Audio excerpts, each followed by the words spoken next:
Bienvenidos a la Universidad del Pacífico.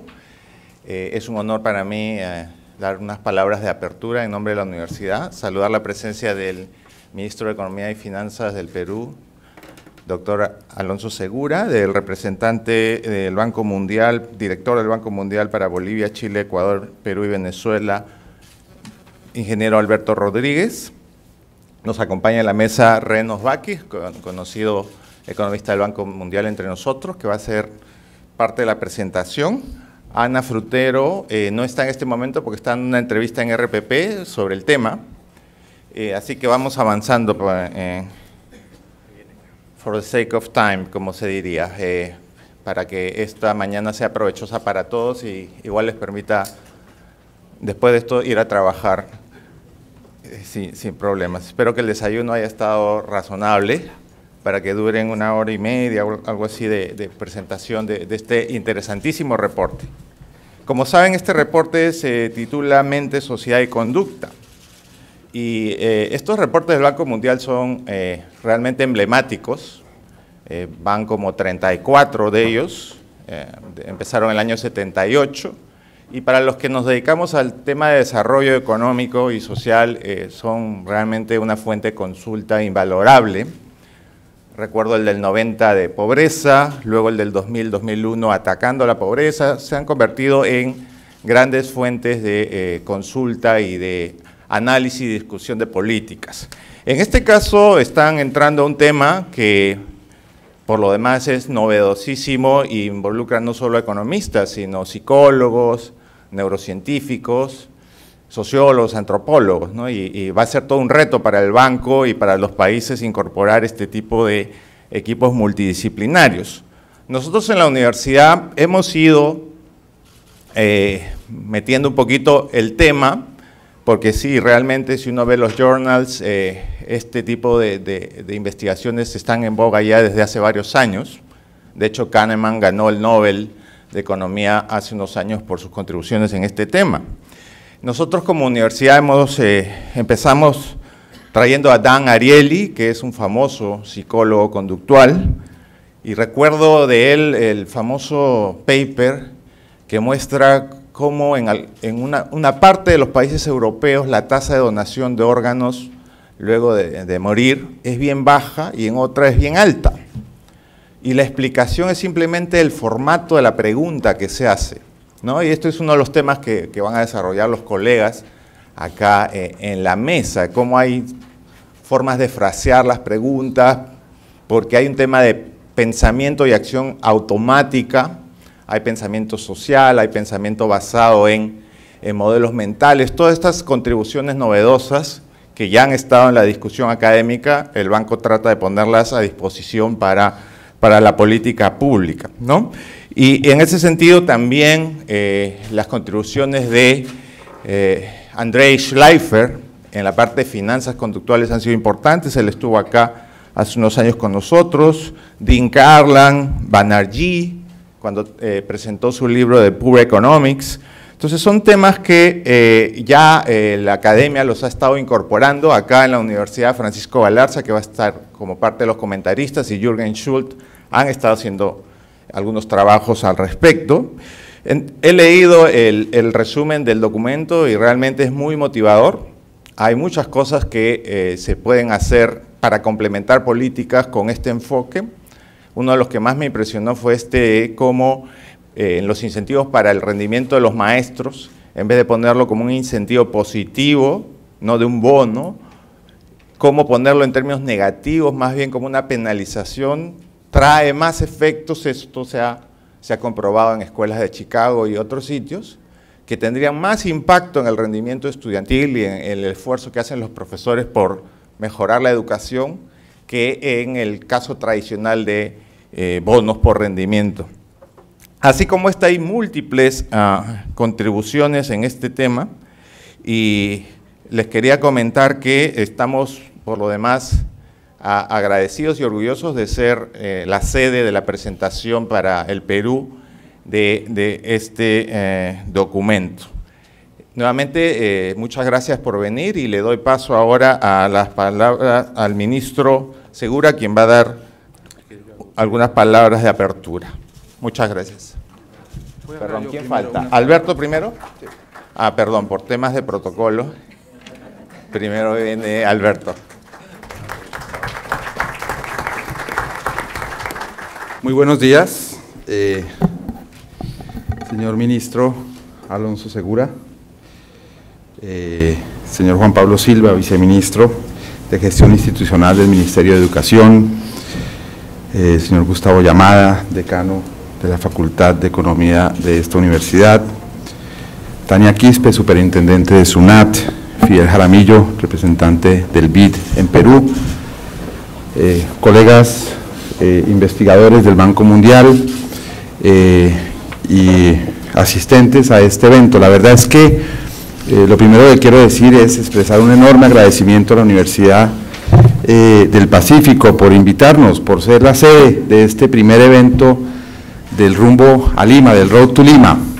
Como ustedes saben, en el mes de octubre se realizarán en Perú las reuniones anuales del Banco Mundial y del Fondo Monetario Internacional.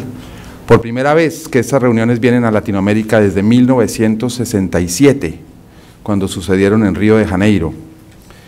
Creo yo que es una ocasión auspiciosa que reconoce los enormes avances que el Perú ha hecho en torno a su institucionalidad y a su estabilidad macroeconómica. Y creo que también es un reconocimiento al continente, ya que en Latinoamérica, después de muchos años en que hablábamos solamente de ajustes y de defaults y demás, por fin estamos hablando de crecimiento económico, de inclusión, de equidad, y eso es un nuevo diálogo y un nuevo discurso. Y es por eso que este Road to Lima es una serie de eventos que van aproximándose al mes de octubre, que es cuando suceden estas reuniones anuales, una serie de eventos de conocimiento. Además de este primer evento en que estamos tocando el tema que ha presentado ya el decano Llamada, habrá otros que vienen en los próximos meses en temas de pobreza, en temas de crecimiento económico, en temas del acceso a la OECD, en fin, hay una serie de eventos que vienen en los próximos meses y además hay una página web que podemos compartir con ustedes al final del día de hoy, en donde pueden ustedes ubicar no solo los eventos, sino además las presentaciones y los documentos que en esos eventos estarán siendo presentados. Realmente para nosotros es un enorme placer poder compartir con Perú estos estudios que son globales. Y lo que ustedes van a encontrar hoy es que el formato que estamos proponiendo en conjunto con el Ministerio de Economía y Finanzas es precisamente un formato de contextualización. Tendremos a los autores de estos informes globales, este siendo el primero y los que vendrán en los próximos eventos, que harán la presentación del informe, pero además los comentaristas a ese informe serán todos siempre peruanos, venidos de la academia, del gobierno, de la sociedad civil, en fin, porque la intención es que esos comentaristas contextualicen ese reporte global a la realidad del Perú. Ese es realmente el objetivo de tener entre los comentaristas siempre comentaristas peruanos.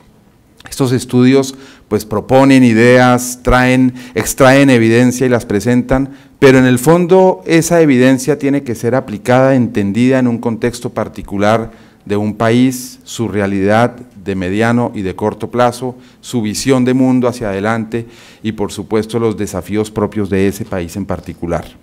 Y por eso esa contextualización es muy importante. Quiero de nuevo agradecer a la universidad, agradecer a los panelistas que estarán hoy en esta discusión, agradecer al Ministerio de Economía y Finanzas, quien ha sido un parcero, un colaborador absolutamente cercano en este esfuerzo y lo seguirá haciendo en adelante. Invitarlos a todos a que sigan vinculados a esta serie de eventos del Road to Lima y por supuesto que en las reuniones anuales también tengan ustedes la oportunidad de participar, ya que las reuniones anuales, además de ser un evento de reunión de juntas directivas, digamos, del Banco Mundial y del Fondo, es además una oportunidad de socializar y de hacer una reflexión de dónde está Perú y para dónde quiere ir. Me gustaría entonces dar la palabra al señor ministro de Economía y Finanzas, Alonso Segura. Muchas gracias. Muy buenos días a todos. Gustavo Llamada, estimado Gustavo, decano de la Facultad de Economía y Finanzas de la Universidad del Pacífico. Señor Alberto Rodríguez, director del Banco Mundial para Bolivia, Chile, Ecuador, Perú y Venezuela. Señora Ana Frutero, señor Renos Bakis, destacados economistas del Banco Mundial y autores del reporte que vamos a comentar todos y que van justamente a presentar a nivel mundial acá en el Perú. Distinguidos asistentes, profesores de la universidad, alumnos, todos. En primer lugar, quiero agradecer a la Universidad del Pacífico por acogernos en esta casa de estudios y también por su valiosa contribución a la investigación económica y social en el Perú, que viene de muchos años atrás.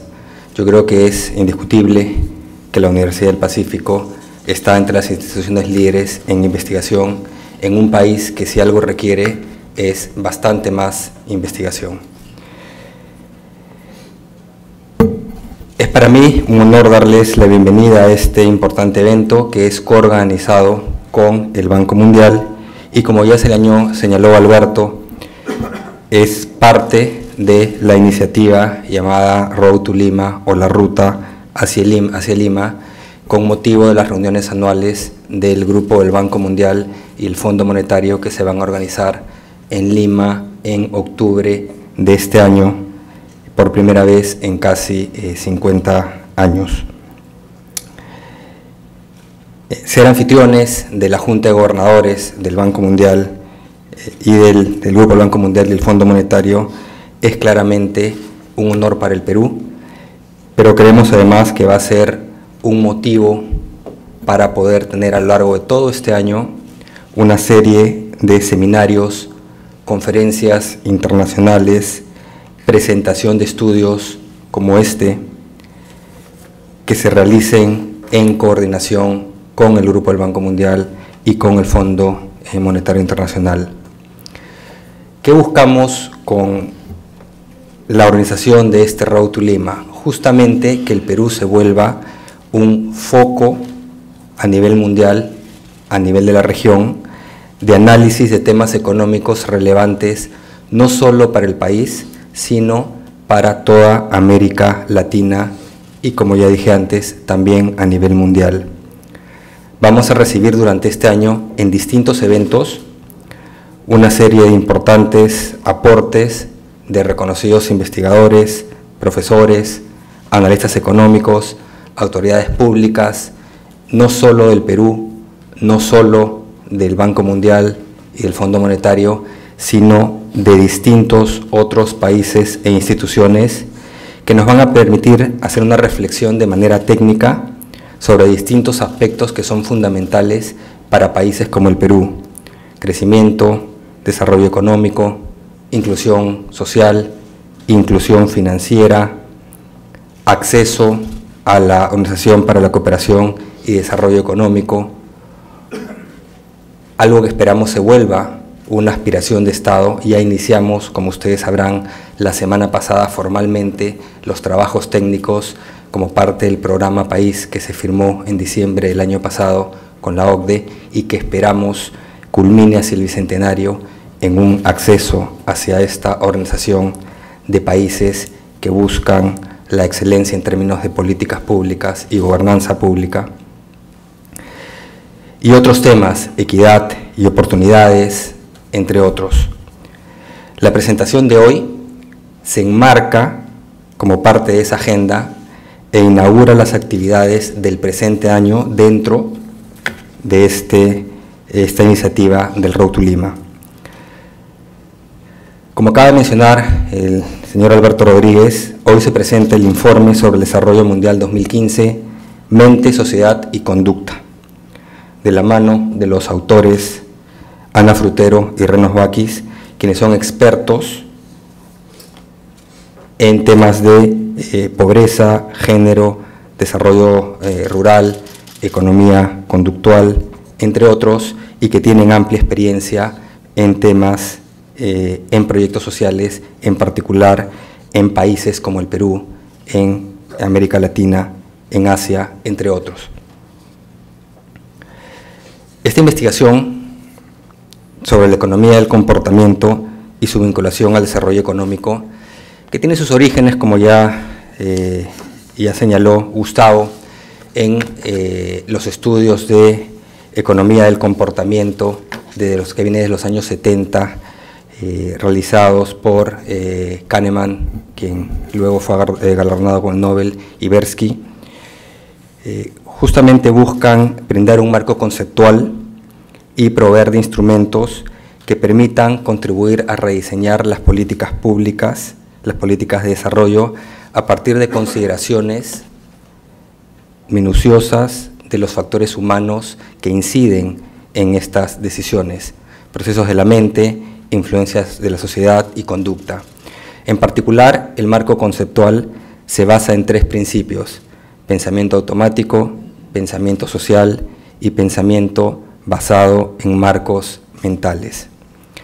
Para muchos de nosotros, por lo menos aquellos que nos formamos en la universidad hace ya algunos años, lo primero que nos enseñaron es que los agentes son racionales, pero no necesariamente todos los agentes somos racionales o somos racionales de la manera convencional como usualmente pensamos.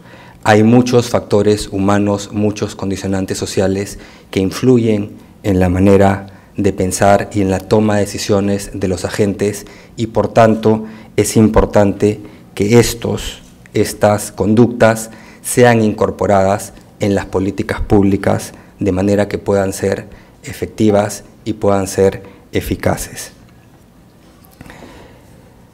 Otro aporte importante de este informe es que combina este marco conceptual, que ya los autores detallarán a lo largo de su presentación, con una serie de ejemplos empíricos en los cuales se dan consideraciones sobre el comportamiento humano que han llevado a mejores resultados justamente de estas políticas públicas.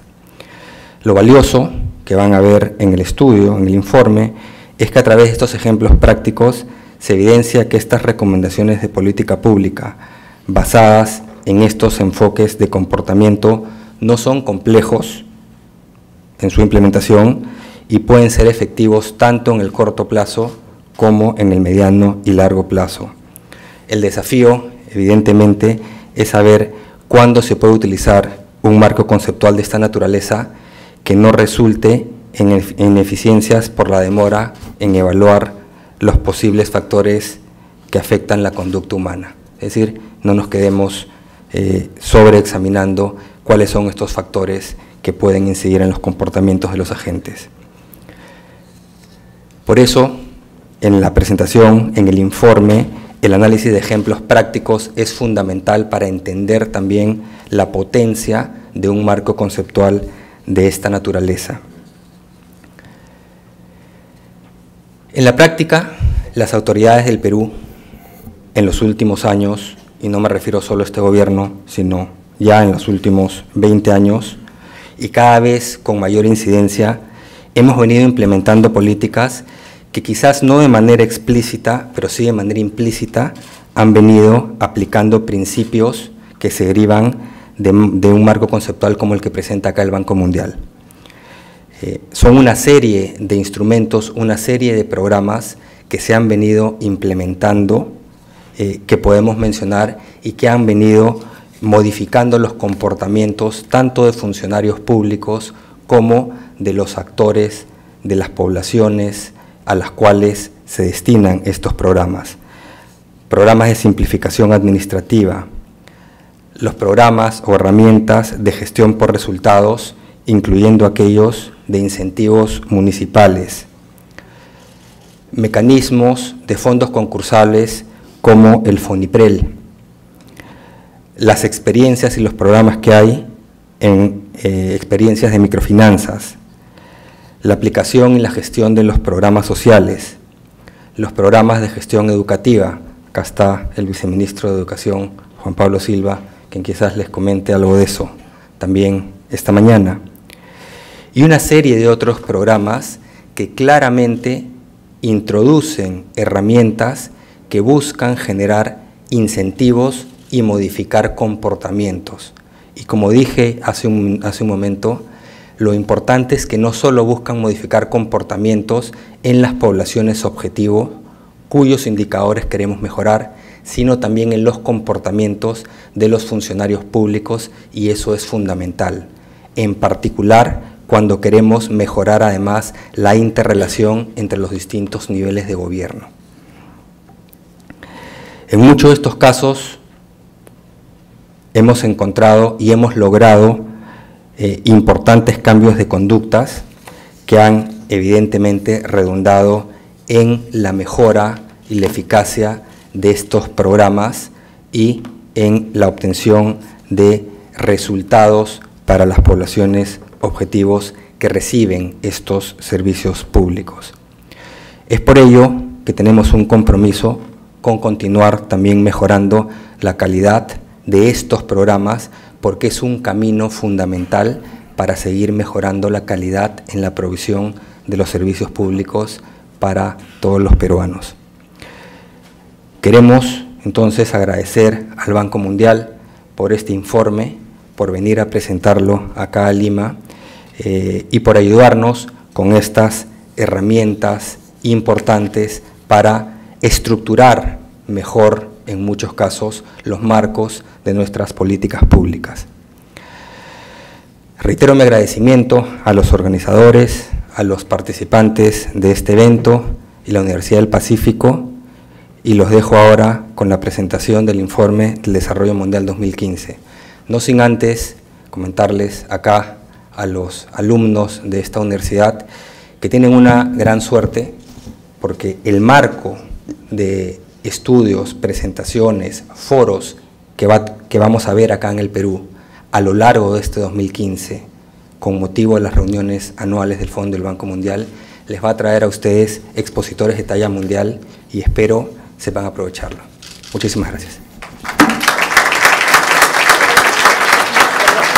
Gracias a la Universidad del Pacífico por recibirnos para esta presentación, su decano, al doctor Gustavo Llamada. Ahora les presento al economista principal del Banco Mundial, Renos Bakis. Él pertenece al grupo de investigación del banco y sus investigaciones se centran en la reducción de pobreza, equidad y cuestiones de género en América Latina. También apoya el diseño y evaluación de programas sociales. El doctor Bakis es economista graduado de la Universidad Johns Hopkins y tiene un doctorado de la Universidad de California en Berkeley. La primera pregunta que tenemos que entender es, en términos de conducta, es ¿por qué están todos ustedes acá mientras podrían estar en vacaciones? El informe lo vamos a presentar en 2 actas y la primera parte les voy a contar unas historias en términos de políticas sociales. Entonces, el primer tema que vamos a tocar es el tema de cómo uno puede pensar en políticas para mejorar la recaudación de impuestos. Y cuando esa pregunta empezó a discutirse en Inglaterra, decidieron invitar a un psicólogo y un pequeño equipo, donde pasó varias semanas literalmente siguiendo la gente que trabajaban en ese departamento, qué hacían, el proceso, cómo, qué tipo de herramientas usaban, etc. Y le hicieron literalmente más de 30 experimentos pequeños para pensar si eso podría, si había métodos usando temas de conducta que podrían mejorar el sistema actual. Uno de estos ejemplos fue cuando se dio cuenta que, obviamente, cuando uno no paga sus impuestos, recibes una carta donde te invita, te explica qué has hecho y que estás atrasado, y te da un poco la motivación, te invita a venir a acordar quizás que tú tienes que cumplir con eso. Entonces eso a la izquierda es la carta normal y Básicamente dice que ustedes están atrasados, nos debe tanta plata, es muy fácil pagar, pero les invitamos a venir a pagar. Entonces, uno de los experimentos que hicieron, añadieron una línea ahí, pero básicamente algo así, en traducción. Esa línea, esa frase que decía un acuerdo de una norma social, que la norma social en Inglaterra es que la mayoría de la gente paga sus impuestos. En ese caso, literalmente la frase decía algo, 9 de 10 personas en tu barrio pagan sus impuestos a tiempo. Hicieron varias variaciones usando barrio, diciendo el país, diciendo la ciudad, etc. ¿Y qué pasó a unas semanas con esa carta? Acá tienen la tasa de gente que pagan los impuestos con la carta normal y pueden ver que lo más cerca de tu barrio, lo más cerca de tu peer group, de tu grupo geográfico quedas, la tasa de recaudación, el porcentaje de gente que pagaron, solo con esa frase, aumentó desde 67% a 83%.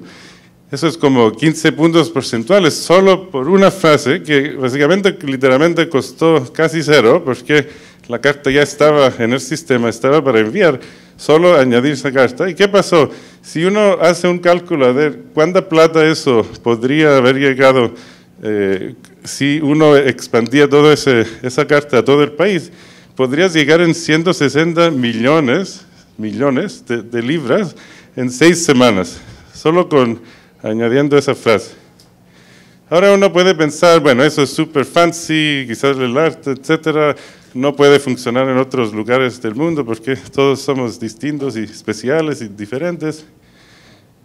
Entonces eso es un experimento muy recién que hicimos en el Banco Mundial con el gobierno de Guatemala. Trabajamos con la superintendencia ahí y pueden ver una cosa que pueden ver acá. Las tasas son muy, muy bajas. Sabemos que eso es un tema de recaudación de impuestos, es un problema, pero aún así, básicamente acá ven el mismo tipo de resultados, pero hay un aumento acá enviando cartas diferentes frases en la carta y jugando de la misma manera, usando la norma social del municipio, usando otros tipos de herramientas, y básicamente se fue la recaudación, aumentó casi 50% en unas semanas solo con esa carta, y en 3 meses el gobierno ha logrado recuperar de manera más eficiente, más rápida, menos costosa, $700,000.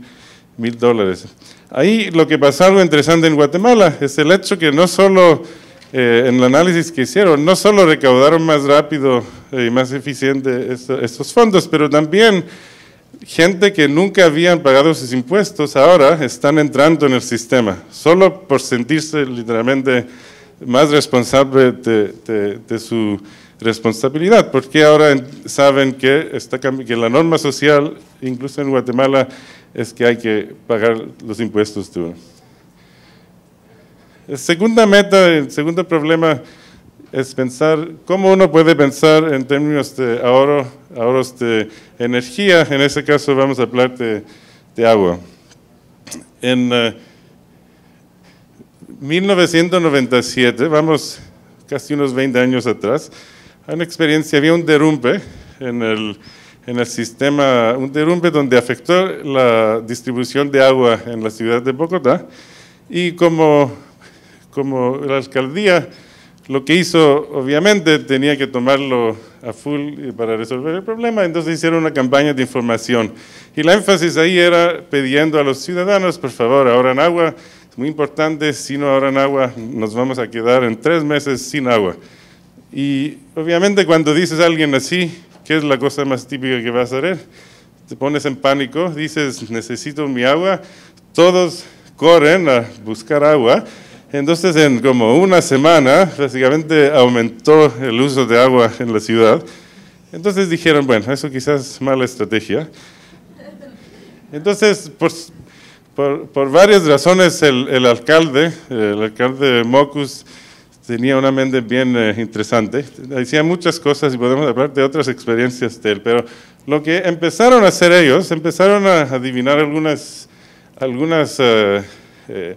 temas de conducta. El primero que hicieron, distribuyeron a todas las familias un sticker con la foto de San Rafael, que es y básicamente lo que pidieron a toda la gente que colocan ese sticker en la llave que usan más frecuente. Entonces yo me voy a usar el agua y veo la foto de San Rafael y ya me hace acordar, ups, quizás tengo más control en mi uso de agua y una mezcla de mezclar así religión y responsabilidad.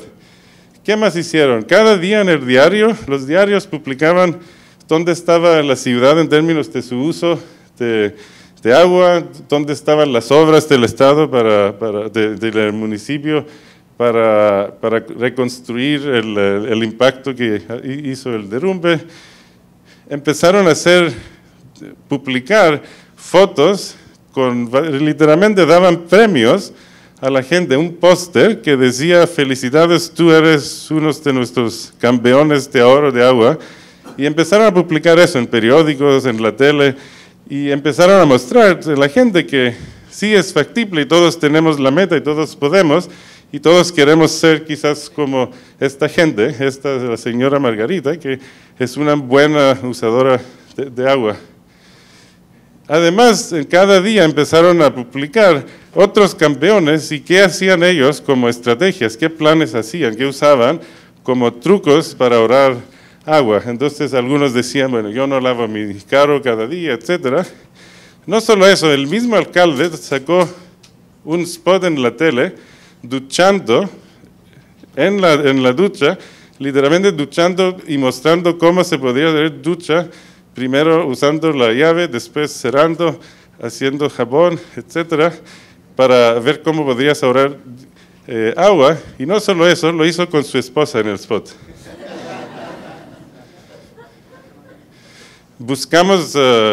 Intentamos buscar en YouTube, pero no lo logramos. Quizás la próxima presentación. Entonces, ¿qué pasa con todo ese paquete de cambios de conducta? ¿Qué pasa? A las pocas semanas ya empezó a caer increíblemente. Una vez que todos entendemos que, bueno, estamos todos en eso y todos podemos hacerlo y los otros lo hacen, entonces yo puedo también. No solo cayó la tendencia del uso de agua, pero incluso acá, años después, cuando ya se resolvió el tema de crisis, el conducta incluso siguió por muchos, muchos años. Ahora no me preguntan qué pasó después de 5, pero por lo menos por unos 8 años, creo que esa campaña, la verdad, cambió las normas sociales y la conducta. Y de nuevo, ahora, bueno, eso dicen, estamos en 1097, etcétera, no hay evaluación así rigurosa, pero acá otro proyecto del Banco Mundial en el municipio de Belén, en Costa Rica, el equipo acaba de terminar esa evaluación. Usaron estos stickers en la factura que envías a los usuarios del sistema de agua. Entonces, dependiendo si tu uso es más abajo del promedio de tu barrio, te envían una gotita con una sonrisa diciendo: felicidades, estás usando menos agua que el barrio. Y los que usan más agua en este mes les dan es un poco irónico, es una gotita que está llorando, no sé cómo se puede hacer eso, pero básicamente no solo que te estoy diciendo que estás usando más agua que deberías, pero acá hay una lista de acciones que uno puede tocar. Y como ven acá la intervención, pueden ver que hay algunas de las variaciones de esa evaluación que lograron disminuir mucho el uso en un nivel que para cada dólar del costo de esa intervención de estos stickers ahorraban $13 en términos de ahorros de agua. Entonces estamos hablando de costos, beneficios increíbles y literalmente en ese caso había una señora donde enviaba las cartas y tenía que hacerlo a mano, los stickers, y pasó un mes con los stickers, etcétera, y aún así, porque siempre uno piensa que todo tiene que ser súper de manera técnica y fancy, lo podría lograr. El tercer ejemplo en el mundo de ahorros y tratar pensando de temas de productividad, etcétera. Y acá vamos, primero, ya que hablamos eso como es una idea que viene, un experimento que hicieron hace unos años. Básicamente eso es un crucigrama. Si les pido, toman 3 segundos y buscan la palabra fluoride. Entonces, en el experimento que hicieron, básicamente todos pueden encontrarlo en promedio en el mismo tiempo. Ahora si les pido buscar la palabra vegetales, los de ustedes que tienen más hambre, lo van a encontrar más rápido. Eso es lo que nos dice ese es el experimento. Entonces, ¿eso qué nos dice? Que quizás cuando estamos como estresados o pensando un tema, quizás no estamos pensando en otras cosas, pero sí estamos pensando en comida y estamos pensando. Entonces, ¿cómo usas eso en la práctica? Eso es un ejemplo de Perú. Básicamente, es un programa donde trataba de aumentar ahorros en los beneficiarios. El experimento consiste que hay 2 grupos. Uno recibe un texto cada mes con un recordatorio que te dice, acuérdate, es la semana, acuérdate a orar, a orar. Entonces, cuando comparas ese grupo que recibe ese texto con el grupo que no recibe ningún texto, los dos tratan de ser ahorristas, ese grupo que recibe los textos tiene al año tiene un aumento de sus ahorros de 6% más que el grupo que no recibe ese texto. Pero en un tercer grupo recibe un texto que no solo te dice acuérdate a orar, pero dice acuérdate a orar para que cumples con tu meta de X soles, de 100 soles, 50 soles. Esa es la meta individual. Y cuando conectas el recordatorio con una meta personal, el impacto casi triplica de 6% a 16%.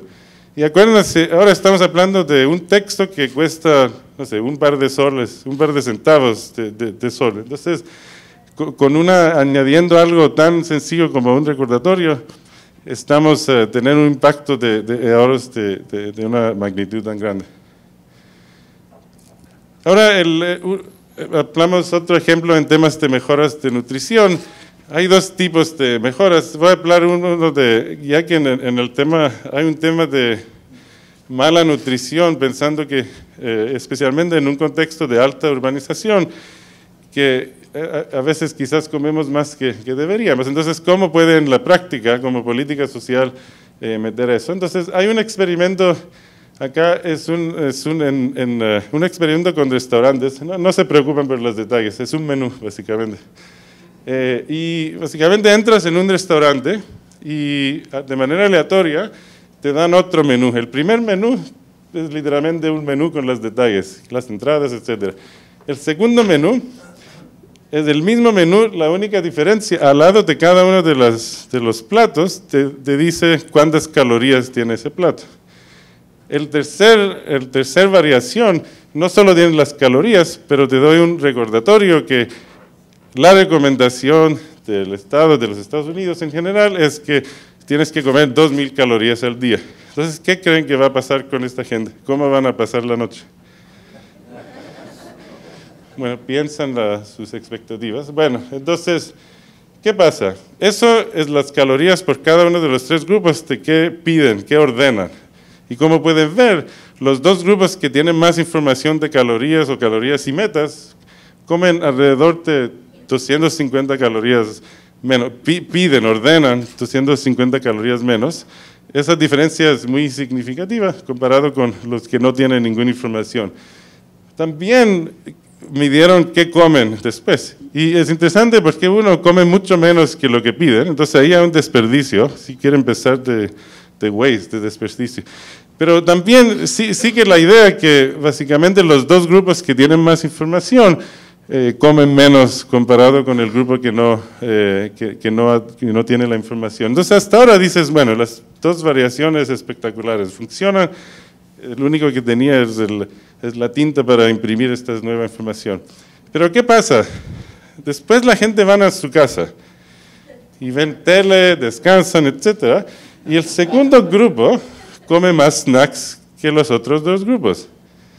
Entonces, a la final, eso es las calorías consumidas total durante la noche, inclusive en el restaurante. Entonces, como pueden ver, los primeros dos grupos han comido literalmente la misma cantidad y solo el tercer grupo es lo que queda con el beneficio de no solo comer menos. Y eso está ligado con la idea que no solo era importante que sé que hay tantas calorías lo que hago, pero también cumplir con esa meta, que quizás mi meta se queda más en el medio plazo, en ese caso, horas después, consiste el impacto de esa meta.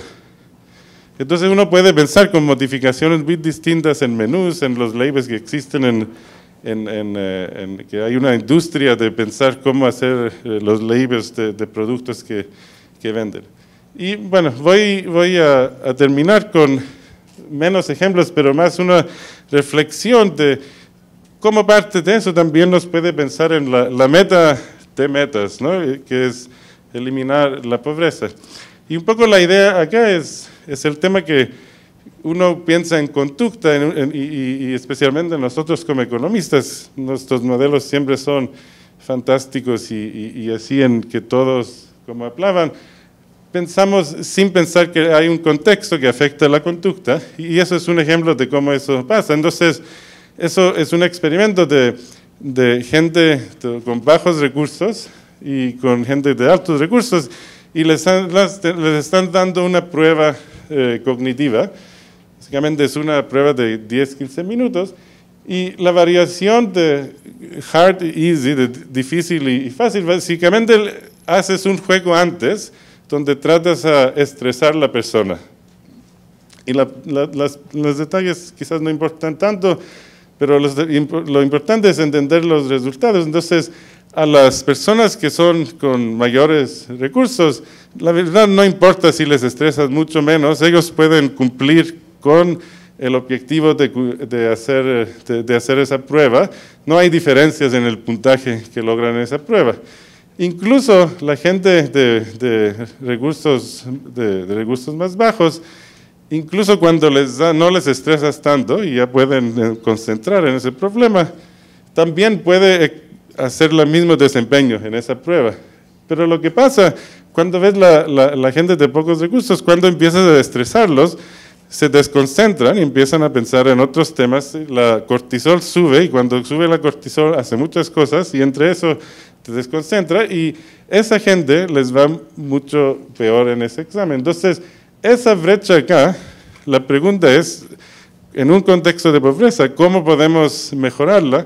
Y ahí, bueno, el próximo vez, el próximo estudio va a hablar sobre la pobreza crónica en América Latina y ahí van a presentar más resultados sobre eso, pero quizás acá 2 puntos más para reflexionar en eso. Eso es un ejemplo de qué pasa cuando tienes alta depresión. Entonces, un impacto en el mundo de tuberculosis. Si vamos a Ventanilla, sabemos que hay altas tasas de tuberculosis. Y básicamente, acá ves el número de meses de tratamiento. La tuberculosis toma casi 6 meses para tratar. Y si tengo depresión o no depresión, es increíble, es casi 2 veces la tasa de abandono en el tratamiento. Entonces, ¿cómo uno puede pensar en soluciones? Entonces, ahí, como expliqué, hay muchas ideas y muchas herramientas que pueden venir de ese mundo de conducta, pensando en simplificaciones de programas, acompañamientos familiares, temas de normas sociales y cómo te afecta tu contexto, etcétera. Pero podríamos ser medio locos, podríamos pensar, ¿por qué no pensamos juntos y yoga? ¿Y por qué no pensamos que la gente puede ser más relajados y bajar ese nivel de cortisol? Y mi último punto es algo que escuché en el radio público de los Estados Unidos la semana pasada, un experimento espectacular. Tomaron un ratón, lo tiraron en una piscina y empezaron a medir, a ver qué hacía. Entonces empezaron así a tratar a sobrevivir literalmente 1 minuto, 2 minutos, 3 minutos. A los 3 minutos se paralizado. Básicamente se terminó con todo su recurso mental. Después tiraron otro ratón, pero en ese ratón había pasado de 1 semana comiendo probióticos. Los probióticos son, que ¿Qué son probióticos? ¿Cómo se dice? Probióticos son bacterias saludables que funcionan en el intestino. Entonces, ese ratón con probióticos lo tiran en la piscina, 1 minuto, 2, 3, 4, 5, 6, a los 6, 7 minutos pararon el experimento porque el ratón era como, vamos, está viendo. Ahora, bueno, estamos hablando, después, bueno, básicamente lo que encontraron es que literalmente los probióticos neutraliza el efecto negativo de cortisol. Y cuando después hicieron unos experimentos con humanos, con personas, encontraron justo lo mismo efecto. Entonces, ¿por qué no pensamos ideas como los sprinkles, las chispitas que ya existen en muchos programas que pueden, y encontré esta foto hasta con smiley face, así que me pareció muy interesante. Entonces, esas son ideas que podrían ayudar. Bueno, la pregunta es, entonces, ¿qué aprendemos de todo eso? Y por eso, en mejor castellano, lo va a hablar Ana. Yo que soy madrelengua. Gracias. Soy italiana, no soy...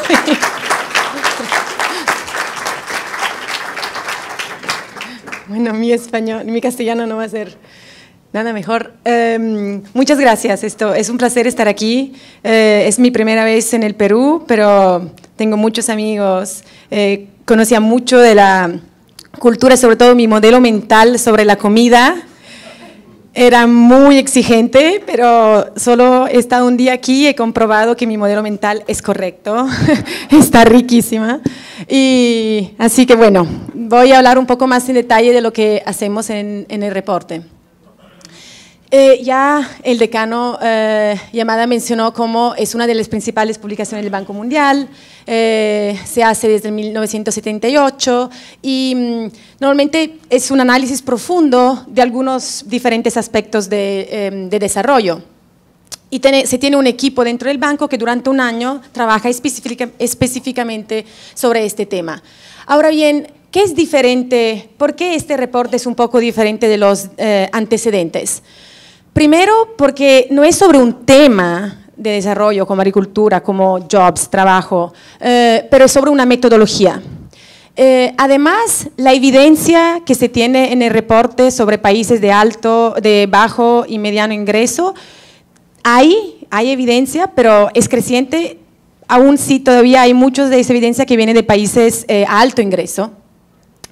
Y tiene un potencial de ser muy influyente este reporte, como usted también mencionó, porque viene en un momento en que esta metodología en el diseño de políticas se está usando más y más, no solo por países de mediano ingreso como el Perú, pero también en muchos países de alto ingreso en la OECD.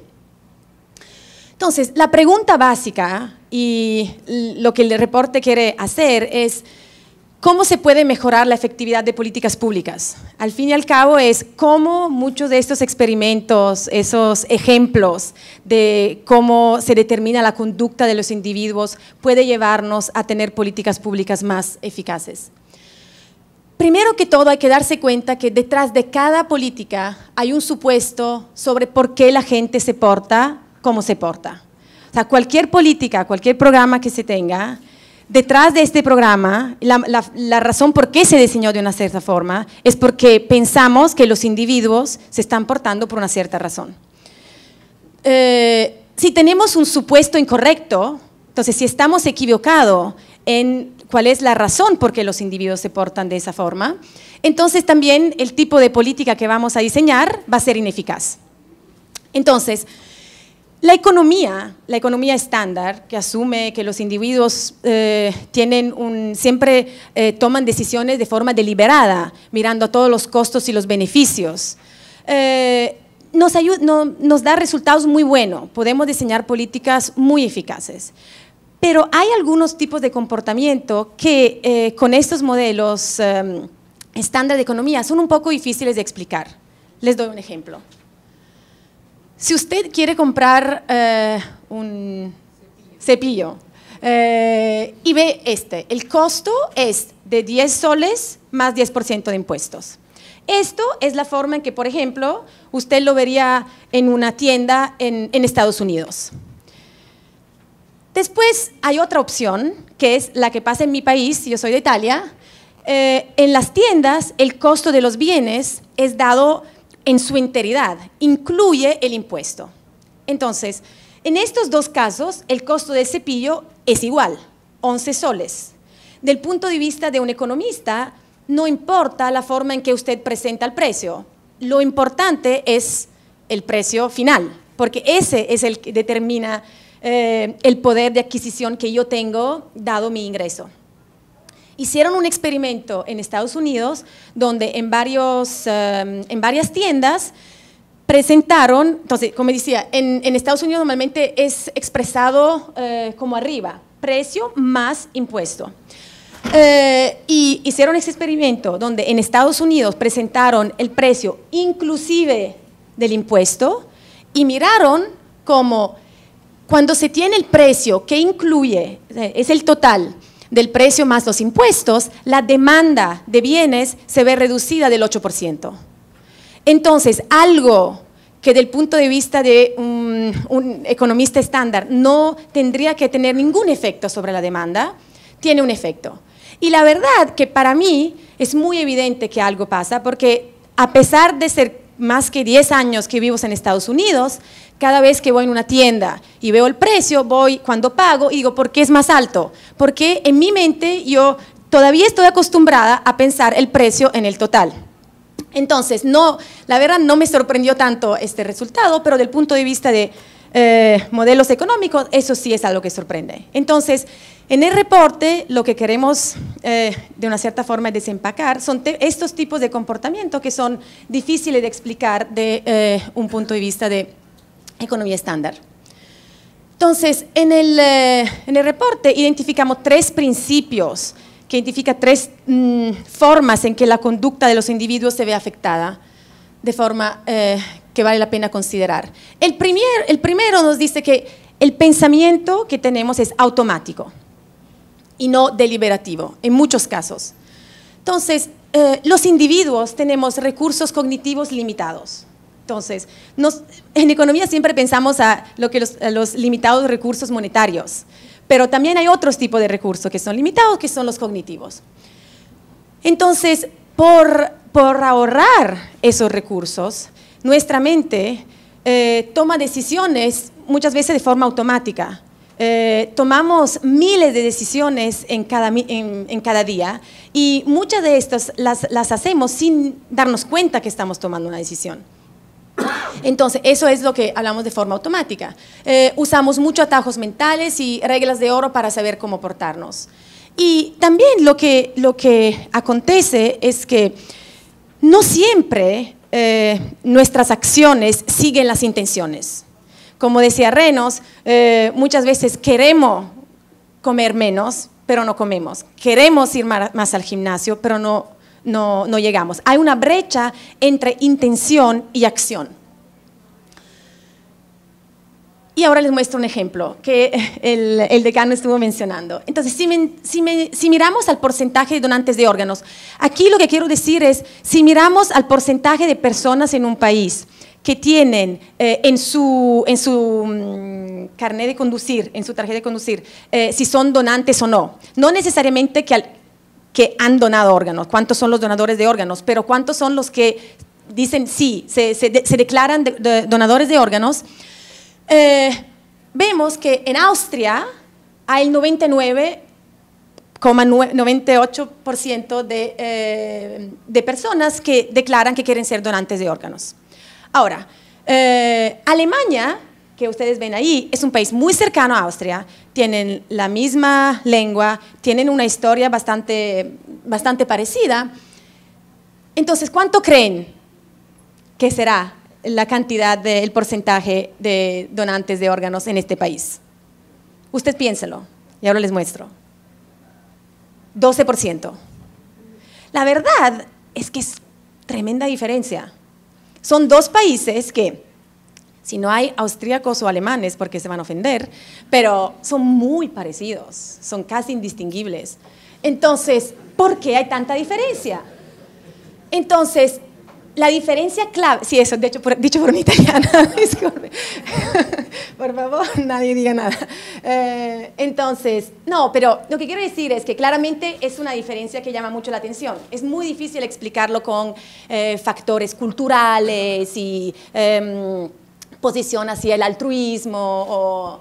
Entonces, la diferencia clave entre dos países es cuál es el default, la regla. Digamos, si un individuo no hace nada, ¿se considera donantes o no donantes? En Austria, si un individuo no hace nada, se considera un donante. Si un individuo no quiere ser un donante, tiene que marcarlo, tiene que expresar el deseo de no ser donante de órganos. En Alemania es al revés.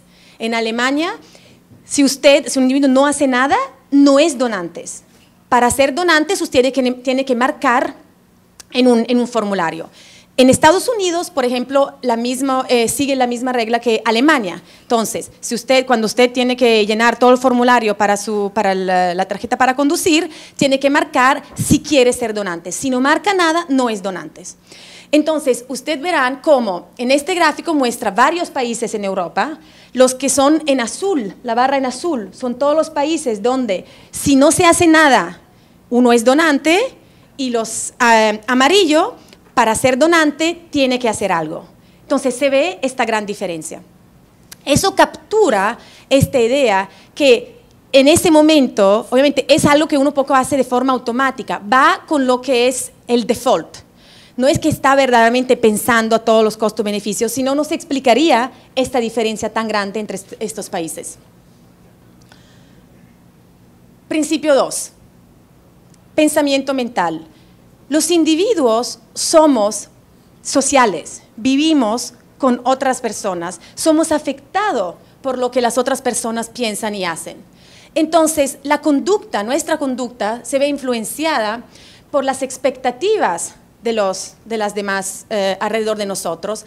Hay patrones de cooperación, hay normas sociales. Lo mismo que estaba mencionando en el ejemplo Renos.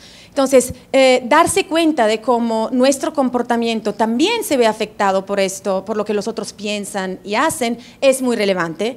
Y le voy a mostrar un ejemplo de cómo esto puede afectar, que viene de Kenia. En Kenia, accidentes de tráfico son causas de accidentes muy graves y muertes. Entonces, hay estos minibuses que van súper rápido y son son entre las mayores causas de este tipo de accidentes. Unos investigadores lo que hicieron, pusieron unos stickers en los buses donde decían: no te sientas ahí, no estés sentado ahí mientras él conduce de forma muy peligrosa, levántate, habla, ahora. Entonces, lo que esos stickers querían transmitir y hacer común a todas las personas que están en el bus, que está bien hablar, que no está bien si tú hablas. Todo el mundo sabe que está bien hablar. Y lo que consiguieron es que los resultados de esta intervención fue que los reclamos de seguro para accidentes muy graves y muertes se reducieron significativamente. El tercer principio es: el pensamiento se basa en modelos mentales. Entonces, la forma en que pensamos y entonces la forma en que tomamos decisiones y nos portamos depende de lo que son los modelos mentales que adquirimos a empezar de cuando somos chiquitos. Entonces, las opciones que las personas ven y consideran viables son influenciadas para estos modelos. Entonces, lo que definen estos modelos son la cultura y las experiencias que tenemos. Entonces, en términos también de aspiraciones y lo que creemos es posible y factible hacer. Entonces, eso es algo que la verdad Renos sacó. Eso creo que es una novela que pasó en Perú hace como 45, 50 años, de los Andes a París. ¿Es verdad? No. Simplemente María. Simplemente María, disculpe. No, es que María después se iba de un pueblo en los Andes a ser un chef en París. Entonces, Lo que quiere el ejemplo que le voy a mostrar usa el efecto de telenovelas en Brasil. Entonces hay un estudio hecho en Brasil donde miraron al efecto sobre fertilidad de la entrada de novelas en las comunidades. Entonces lo que vieron, y estas novelas mostraban familias con un número de niños muy chiquito, familias muy pequeñas. Entonces lo que encontraron es que, miren, en el punto 0 es el momento de entrada de la novela en la comunidad, y lo que se ve, la tasa de fertilidad mucho más alta antes y la tasa de fertilidad mucho más baja después. Y la forma en que el mecanismo de transmisión es precisamente a través de estos modelos que se tienen y te dan una dimensión de lo que es posible, lo que es a que se puede aspirar, y el efecto de la entrada de la novela es muy fuerte para mujeres que están en la edad, en el rango de edad, parecido a la que es el personaje principal de la novela. Entonces, hemos visto 3 principios: pensamiento automático, pensamiento social, pensamiento en modelos mentales. ¿Cómo esto es relevante para el desarrollo? Bueno, eso ya un poco lo mencionó Reynolds. Políticas públicas pueden mejorar su eficacia a través de simplificar procedimiento, enviar recordatorios, cambiar cómo se presentan las opciones, y eso tiene que ver con este pensamiento automático. Usar comparación social y normas sociales para el pensamiento social y influenciar estos modelos mentales y aspiraciones. Pero exponer a diferentes formas de pensar. Pero una cosa muy importante, y la mencionó también el ministro de Finanzas, es que eso no es solo, nos estamos refiriendo solo a los beneficiarios de políticas públicas, a los individuos, y en el caso del banco, que normalmente estos programas son dirigidos a un público de más bajo ingreso, todo esto no se aplica solo a ellos. Ahora vean este ejemplo. Les voy a preguntar si tomarían el descuento. Están por comprar un reloj que vale $150. El empleado en la tienda le informa que hay una tienda a 45 minutos de distancia que ofrece el mismo reloj a $50 menos. ¿Usted viaja por el descuento, sí o no? Sí, levanten la mano lo que viajarían los 45 minutos para $50. Tiene miedo. No los voy a comer. Ok, levanten la mano ahora. No tienen que pagar. Ok. Ahora, ¿qué pasaría si le hubiese dicho que el reloj era $600? ¿Viajaría para los 45 minutos para ahorrar $50? ¿Quién dice que sí? 2, 3. Antes había como unos 40 personas. 3. Si el reloj valiera $1,200, nadie viajaría, ¿correcto? 1. Ok, muy bien. 1 viajaría. Entonces, hicimos esta pregunta dentro del banco. Hicimos una encuesta dentro del banco, entre las varias preguntas que hicimos fue esa. Y en el banco contestaron de una forma parecida hay un pattern, ¿cómo se dice? Una tendencia parecida a la que se vio en esta sala. Muchas más personas responden que viajarían para el descuento cuando el reloj vale 150. Mucha menos cuando el reloj vale 1.200. Bueno, 1.200, 1.250. ¿Ok? Entonces, de un punto de vista de economía, la verdad que el costo marginal de tener el descuento, el beneficio son iguales en los 3 casos. 45 minutos de viaje, $50 de descuento, ¿ok? Entonces, los dos son iguales. Pero no quiero entrar en tratar de explicar por qué hay esta tendencia. Lo que quiero mostrar es que hicimos unas preguntas parecidas, no sobre un reloj, pero sobre si viajarían para comprar un celular en varios países, incluyendo en Kenia, en Nairobi. Y lo que es muy interesante es ver cómo las respuestas en Nairobi son bastante más parecidas. Entonces, el porcentaje de personas que tomaría el descuento no cambia, no varía mucho dependiendo del precio del reloj. ¿Ok? ¿Ven esta diferencia? Lo que me parece importante resaltar en eso es precisamente que hay una diferencia entre los dos grupos. Entonces, como nosotros en el banco lo que tratamos de hacer es diseñar o apoyar a los gobiernos a diseñar políticas y programas que se basan sobre la conducta, la toma de decisiones, el hecho de que en muchos casos nosotros nos portamos de una forma diferente, la forma en que nosotros tomamos decisiones es diferente, es muy importante darse cuenta que hay que entender los que son los que pensamos son los que son los beneficiarios. Entonces, darse cuenta de estas diferencias es lo que creo resalta este resultado. Pero más allá de todo, y fíjese que una encuesta parecida, esta idea salió de un estudio que se hizo en Nueva Jersey, en Estados Unidos, sobre diferentes grupos de individuos de más alto ingreso y de más bajo ingreso, y allí también se vio una diferencia en cómo se daban las respuestas. Entonces, es muy importante reflexionar cómo entender y estudiar la toma de decisiones y de los individuos para quienes se están diseñando los programas es muy importante. En el reporte tenemos varios capítulos que tienen ejemplos, muchos ejemplos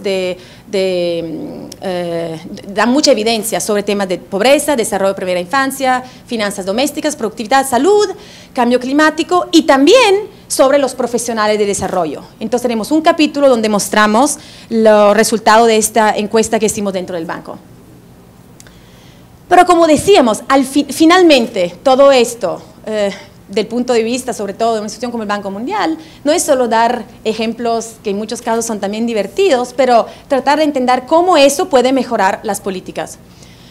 Entonces, lo que nos dice este reporte nos muestra cómo hay una gama más amplia de determinantes de la conducta. De una cierta forma de pensar, uno piensa, bueno, los individuos están afectados por precios.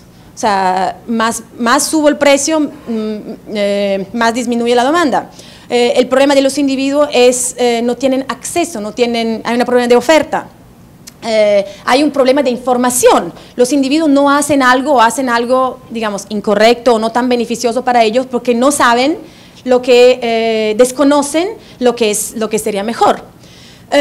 Pero ahora vemos que hay muchas otras razones para que los individuos se portan de una cierta forma. Se pueden portar de una cierta forma porque creen que los otros lo están haciendo también. Se pueden portar de esa forma porque es el modelo mental que ellos tienen de lo que se puede hacer. O porque quisieran quisieran ahorrar más.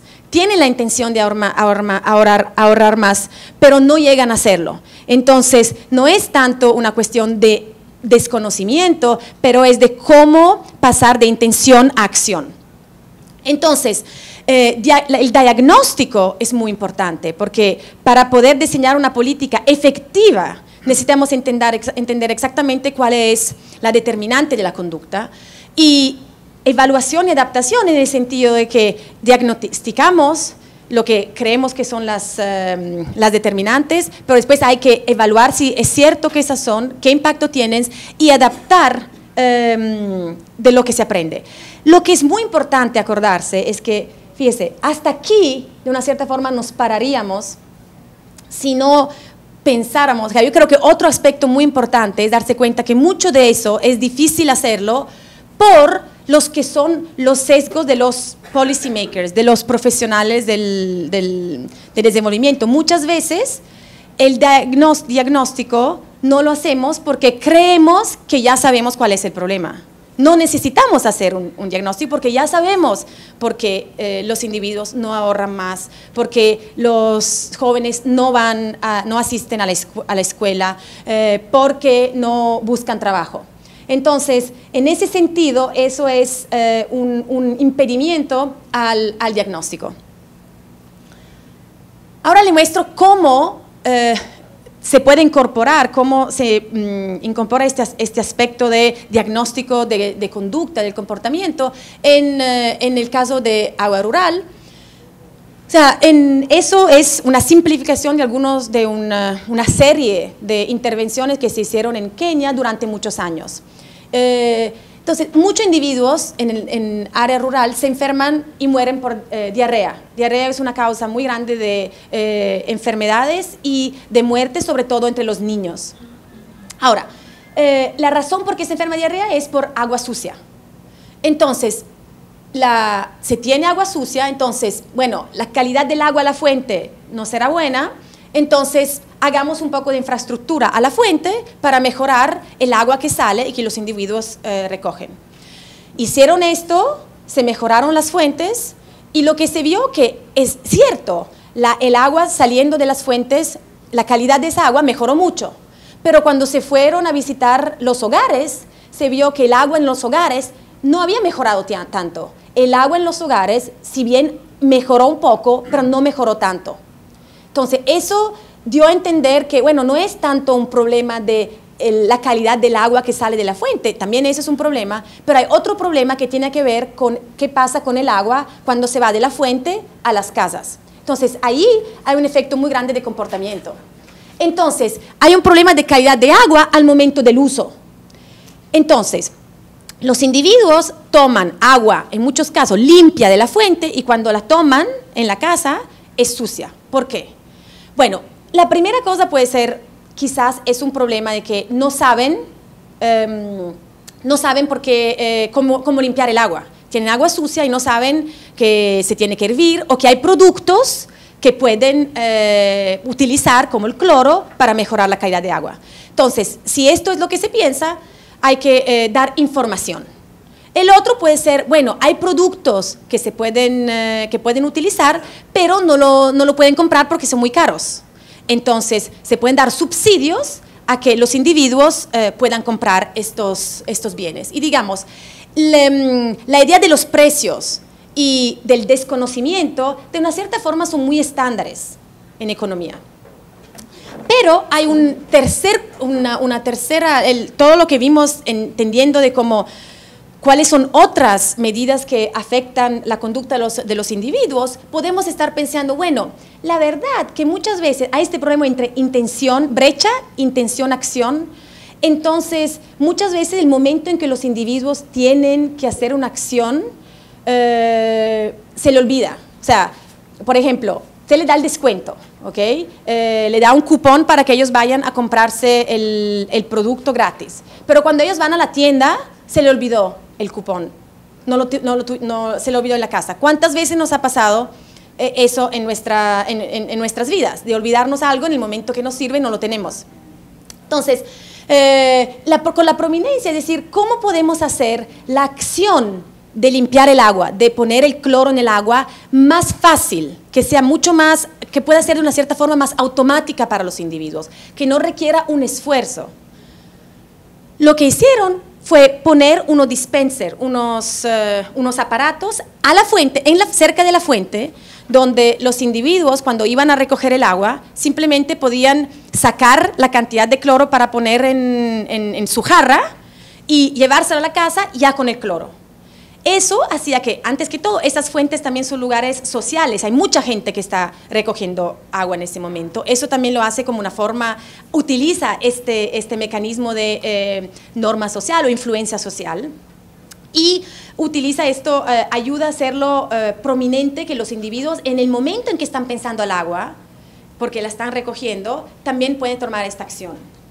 Entonces, uno puede pensar que usted tiene un reto, que es por ejemplo, los enfermos en tomar agua sucia, después tiene como las causas, hay algunas que pueden ser infraestructura, pero hay también otras que tienen que ver con comportamiento. Entonces es como desempacar el problema en las varias causas y ver las diferentes, hay varias intervenciones que se pueden hacer. Lo que me parece también muy importante, cada una de estas intervenciones tuvo impacto.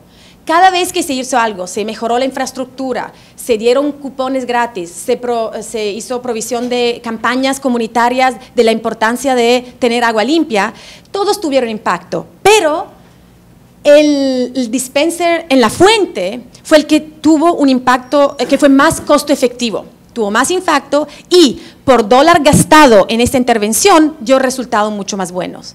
Entonces, caer en cuenta o tomar en cuenta esos factores nos puede ayudar a tener otro tipo de intervenciones, otro tipo de instrumentos que pueden ser muy costo efectivos. Y bueno, eso, simplemente con eso queremos capturar esta idea de que en el diseñar políticas tenemos que pensar en un proceso. Normalmente también en el banco pensamos en un círculo, pero la verdad es que lo que tenemos es, avanzamos en el proceso el ciclo de la intervención implica definir y diagnosticar los problemas, tener un diseño, implementar, probando varias cosas, porque la verdad es que no se sabe, como mencionaba antes, no sabemos si es un texto o es el texto, el mensaje de texto identificando la meta, no sabemos si la carta para los impuestos tiene que estar escrita con referencia al barrio o al país. En ese sentido, ese tipo de testing que puede ser importante y sobre todo adaptar de lo que aprendemos. Eso también para poder avanzar y tener un proceso de aprendizaje durante la intervención. Para concluir, asumir que los individuos son actores racionales nos permite diseñar buenas políticas y programas. Con la economía tenemos buenas herramientas para diseño de políticas. Sin embargo, entender cómo los individuos piensan de forma automática, piensan de forma social y piensan como modelos mentales puede llevar a programas y políticas novedosos y costo efectivos.